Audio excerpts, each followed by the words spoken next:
Bienvenue à New Providence. Je serai votre guide tout au long de notre visite.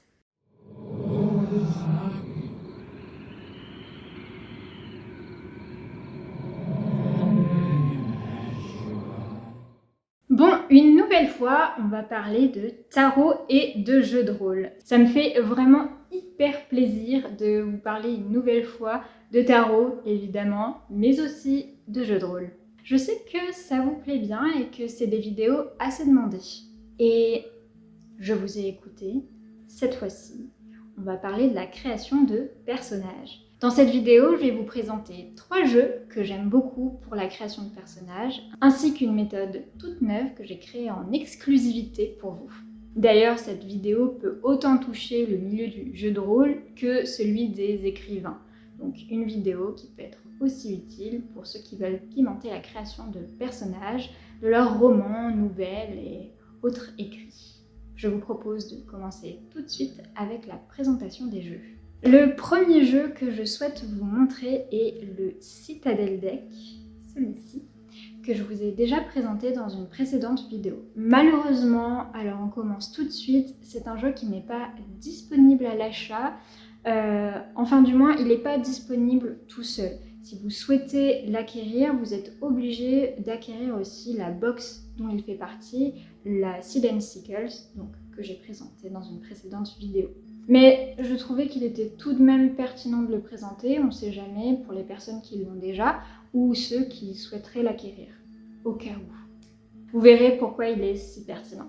En ce qui concerne les points techniques, il a été édité par la maison d'édition Liminal 11, qui est anglaise. Il est donc édité en langue anglaise. Son autrice est Fez Inkwright, que vous pouvez retrouver sous le pseudonyme de Rose Dottir sur Instagram. Il y a assez peu de cartes comparé à d'autres jeux de cartes oracle de ce type, là au nombre de 32. Si vous voulez absolument voir tous les visuels, je vous invite à voir la vidéo qui lui est dédiée. Ce sera beaucoup plus simple. Mais pour reprendre ce que j'avais déjà dit dans la précédente vidéo, la forme du jeu de cartes rappelle un D20, donc il est construit pour le jeu de rôle. En tout cas, il en est largement inspiré, étant donné que l'autrice fait énormément de visuels en ce sens, donc qui présente l'univers des jeux de rôle. Avec ce jeu-là, vous retrouverez sur les cartes des archétypes de personnages que l'on peut rencontrer dans une citadelle. Donc c'est parfait pour créer la première couche d'un personnage. C'est vraiment l'idéal si on n'a vraiment pas d'idée de quelles vibes donner à son personnage. Eh bien, on tire une simple carte, on a un archétype de personnage. Avec le petit livret, ça permet de se faire une idée de à quoi ça correspond, qu'est-ce qu'il représente dans cette citadelle, quelle est plus ou moins sa personnalité et son rôle dans la société. Donc grâce à ce jeu, je l'utilise essentiellement pour donner la première couche du personnage. Qui est-il? Que présente-t-il au reste du monde? C'est vraiment l'ambiance générale, le superficiel. Ensuite, le second jeu que je souhaite vous présenter est un jeu astrologique. Celui-ci. Le Astrosoul Oracle Deck. Bon, je pense que pour ceux qui suivent ma chaîne, il n'y a rien d'étonnant à ce que je parle d'astrologie, étant donné qu'il y a plusieurs vidéos à ce sujet pour présenter l'auteur Howard Philip Lovecraft. C'est un jeu qui a été édité par la maison indépendante Studio Artemis, qui est anglaise, une fois encore. Donc le jeu est en langue anglaise. J'ai un peu peur de mal prononcer le nom de l'autrice, qui est Maria Fajardo Praina, si je prononce correctement. Celui-ci par contre est disponible, donc vous pourrez vous le procurer s'il vous intéresse, et il est au prix de 43 livres, donc ça fait à peu près 50 €, et il y a 62 cartes à l'intérieur. Pour ma part, je considère que c'est un jeu astrologique particulièrement complet.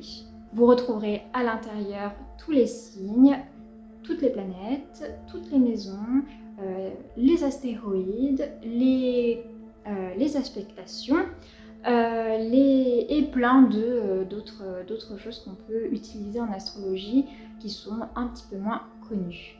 Je considère également que le guide est particulièrement clair, très bien adapté même pour des débutants ou des personnes qui ne s'intéressent pas à l'astrologie. C'est largement suffisant étant donné qu'il y a pas mal de mots-clés et d'explications de certains concepts qui peuvent être obscurs. aux néophytes. Pour ma part, je considère que la charte astrale, l'astrologie est une forme de fiche de personnage, de notre personnage déjà, et ça permet d'explorer des pans de notre personnalité. Donc je trouve ça tout à propos pour la création de personnages fictifs. Et c'est en ce sens que je trouve que c'est un jeu vraiment top pour créer un caractère à notre personnage, ou du moins avoir des pistes de sa personnalité. D'ailleurs, quitte à avoir tous les aspects de l'astrologie dans ce jeu, on peut séparer toutes les catégories du jeu, donc les signes, les planètes, les maisons, etc. et tirer qu'un signe pour avoir un stéréotype de la personnalité de notre personnage. Et pour les plus avancés, vous pouvez également vous amuser à créer la charte astrale complète de votre personnage. Le troisième et dernier jeu que je souhaite vous présenter est le Supra Oracle, qui se présente comme ceci avec son livret. Là aussi, c'est un jeu qui est disponible à l'achat, mais il viendra des États-Unis, donc attendez-vous à quelques petits frais supplémentaires pour le colis et les douanes. La maison d'édition qui l'édite s'appelle Houssine, donc il est là aussi en langue anglaise. Son auteur est Peter Dunham, du moins pour les visuels. Le prix du paquet de cartes tout seul est de 46 $, donc à peu près 44 €, plus le livret qui est à 32 $, ça fait 30 € de plus, donc vous en avez pour un jeu à 74 $, donc ça reste quand même un prix en plus des douanes, plus les frais de port. C'est un jeu cette fois-ci qui est basé sur la théorie psychologique de Jung, qui est un psychanalyste et un psychologue, il me semble, si je ne dis pas de bêtises, qui est en partie le père de la discipline, du moins de la méthode du shadow work, qui est très à la mode actuellement sur les réseaux sociaux. Pour ma part, c'est un jeu que j'adore visuellement, je le trouve très fin, avec son style gravure, et en plus de ça, le livret, en plus d'être très poétique, cela laisse du coup une certaine liberté d'interprétation, mais en même temps, même si c'est poétique, il y a des mots-clés qui permettent de vraiment comprendre l'image, ce qu'elle nous raconte. Pour moi, c'est un jeu parfait pour préciser la psychologie de son personnage de jeu de rôle ou de son roman, nouvelle, qu'importe. Ça peut nous permettre de déterminer au mieux ses enjeux, ses souvenirs, ses traumatismes, ses joies, etc. Ça permet vraiment de créer une couche vraiment très très fine au personnage, du moins avoir des pistes qui soient exploitables. Maintenant, passons à la mise en pratique. Pour moi, un personnage est une émanation de notre esprit, une émanation qui nous possède, que l'on incarne ou que l'on fait incarner, que l'on laisse vivre sa vie au cœur d'une histoire. Quelle est donc l'odeur que laisse cette émanation?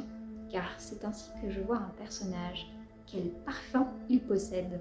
Je vous propose donc un tirage très simple en 3 strates qui vous permettra de déterminer la note de tête, la note de cœur et la note de fond de votre personnage. La note de tête permettra de déterminer la surface du personnage. Que représente-t-il? Que présente-t-il au monde? Quel est son masque? Ensuite, la note de cœur permettra de déterminer le comportement du personnage, son caractère, comment agit-il? Et pour terminer, la note de fond permettra de déterminer le pourquoi du personnage, ses enjeux, ses secrets, sa base cachée. Et c'est déjà terminé, j'espère que vous aurez apprécié cette vidéo, ce concept. N'hésitez pas à me donner votre avis en commentaire, je suis très curieuse. Et pour le référencement, n'oubliez pas de liker ainsi que de partager la vidéo et de vous abonner si vous n'êtes pas déjà abonné. Et sur ce, on se dit à la prochaine fois.